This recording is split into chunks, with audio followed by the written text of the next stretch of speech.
Hello అండి, welcome back to icon Sandhya kitchen vibes. ఈరోజు మన వీడియోలో వచ్చేసి ఒక మంచి రెసిపీని మీకు షేర్ చేయబోతున్నాను. అదేంటో కాదండి, బూడిద గుమ్మడికాయతో కర్రీ. గుమ్మడికాయ అనగానే మనము చాలా వరకు వడియాల కోసము, అలాగే గుమ్మానికి, అలాగే హల్వా, అలాగే జ్యూస్ ఇది మాత్రమే గుర్తొస్తుందండి. అలా కాకుండా ఇలా కర్రీ చేసి పెట్టండి, చాలా హెల్తీగా ఉంటారు. అలాగే ఈ కర్రీ అనేది చాలా టేస్టీగా ఉంటుంది. గుమ్మడిలో వచ్చేసి 96% వాటర్ ఉంటుంది. ఇది లివర్ పనితీరుని చాలా మెరుగుపరిచేలా చేస్తుంది. అలాగే ఈ కర్రీ ఎలా తయారు చేసుకోవాలో దాని ప్రాసెస్ ఏంటో చూద్దామండి. ముందుగా వచ్చేసి ఒక కడాయి పెట్టుకొని ఇందులో 2 స్పూన్ల ఆయిల్ వేసుకుంటున్నాను. నెక్స్ట్ ఇందులో వచ్చేసి కొంచెం పసుపును యాడ్ చేస్తున్నానండి. తర్వాత కొంచెం ఆవాలు వేస్తున్నాను. ఈ ఆవాలు చిటపటలాడేలాగా మనం ఫ్రై చేసుకోవాలి. తర్వాత చిన్నగా కట్ చేసి పెట్టుకున్న మిర్చి అండి, ఒక 2 మిర్చీలను ఇలా చిన్నగా కట్ చేసి పెట్టి వేశాను. దీన్ని కొద్దిసేపు ఇలా ఫ్రై చేసుకోవాలి. నెక్స్ట్ వచ్చేసి ఇందులో కొంచెం ఇంగువ వేసుకోవాలండి. మీ దగ్గర లేకపోతే స్కిప్ చేయొచ్చు. దీన్ని కూడా ఒకసారి బాగా కలిపేసుకుందాం. నెక్స్ట్ కొన్ని పల్లీలు, అలాగే మనం ముందుగా కట్ చేసి పెట్టుకున్నాం కదండి గుమ్మడి ముక్కలు, అవి కూడా వేసేస్తున్నాను. ఈ పల్లీలు ముందుగా ఫ్రై అవ్వాల్సిన అవసరం లేదండి, ఈ రెండింటిని ఒకేసారి వేస్తే సరిపోతుంది. ఇలా వీటన్నిటిని మనం ఒకసారి బాగా కలుపుకోవాలి. ఇలా అంతా ఒకసారి బాగా కలుపుకోవాలండి. ఈ గుమ్మడి అనేది చాలా త్వరగా ఫాస్ట్గా ఉడికిపోతుంది. నెక్స్ట్ వచ్చేసి ఇందులో మనం రుచికి సరిపడా సాల్ట్ వేసుకోవాలి. ఇలా వేసేసుకొని అంతా ఒకసారి బాగా కలుపుకుందాం. ఇలా కలుపుకున్న తర్వాత నెక్స్ట్ వచ్చేసి ఇందులో కొంచెం వాటర్ యాడ్ చేయాలండి. ఈ గుమ్మడి ముక్కలు అనేది మునిగే వరకు కొంచెం వాటర్ వేస్తే సరిపోతుంది. దీన్ని ఇంకోసారి ఇలా బాగా కలిపేసుకొని మూత పెట్టి దీన్ని ఒక 5 మినిట్స్ ఉడకనివ్వాలి. అంతలోపు ఒక చిన్న ప్రాసెస్ చేద్దామండి.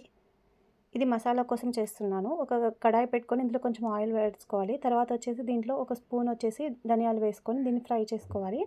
తర్వాత కొంచెం జీలకర్ర, ఇలా ధనియాలు జీలకర్ర 2 కొంచెం ఫ్రై అయ్యే వరకు ఉండాలండి. నెక్స్ట్ వచ్చేసి ఇందులో కొంచెం చింతపండు యాడ్ చేస్తున్నాను. కొంచెం అయితే సరిపోతుందండి. నెక్స్ట్ అలాగే ఇందులో ఎండుమిర్చి యాడ్ చేస్తున్నానండి. మీరు ఎంత స్పైసీ కర్రీ కావాలనుకున్నారో అంత ఎండుమిర్చిని యాడ్ చేసుకోవచ్చు. ఇప్పుడు దీన్ని కూడా ఒకసారి కలిపేద్దాం. ఇది కొంచెం ఫ్రై అయిన తర్వాత ఇందులో వచ్చేసి తెల్ల నువ్వులు ఉంటాయి కదండి, అదొక స్పూన్ తీసుకున్నాను. ఈ నువ్వులు వేయడం వల్ల కర్రీ అనేది చాలా టేస్టీగా ఉంటుంది.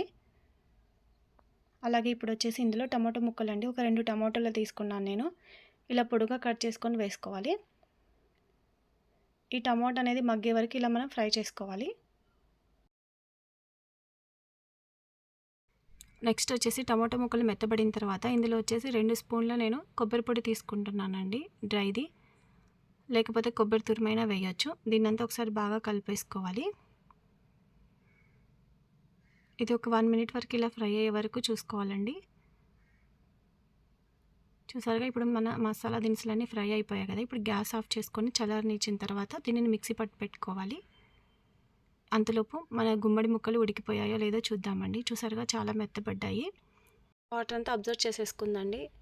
ముక్క అనేది చాలా మెత్తగా ఉడికిపోయింది కదా. ఇప్పుడు దీన్ని ఇంకోసారి బాగా కలిపేసుకొని ఇప్పుడు ఇందులో మనం ముందుగా రెడీ చేసి పెట్టుకున్నాం కదండి మసాలా, ఆ మసాలా పేస్ట్ని ఇందులో యాడ్ చేయాలి. గుమ్మడికాయలో చాలా ఔషధాలు ఉన్నాయండి. ఇది చాలా మంచి హెల్తీ రెసిపీ అని చెప్పొచ్చు. ఇది కడుపులో మంట, అలాగే ఉబ్బరంగా ఉండటం, దాహం ఎక్కువగా ఉన్నప్పుడు ఇలాంటి టైంలో బూడిద గుమ్మడికాయని మనం తీసుకోవడం వల్ల చక్కటి ఔషధంగా పనిచేస్తుంది. చూసారుగా మన మసాలా పేస్ట్ అంతా బాగా కలిపేసుకున్నాం. తర్వాత ఇందులో కొంచెం వాటర్ యాడ్ చేసుకొని మళ్ళీ ఇంకోసారి బాగా కలిపేసుకోవాలండి.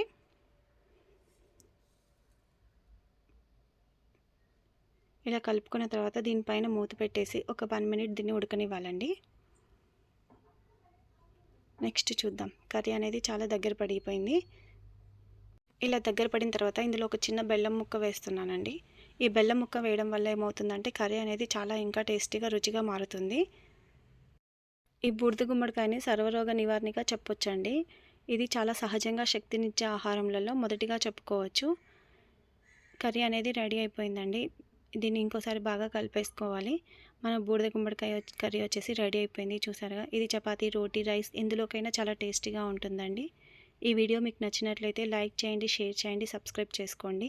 అలాగే పక్కనున్న బెల్ ఐకాన్ని యాక్టివేట్ చేసుకోండి. Thanks for watching.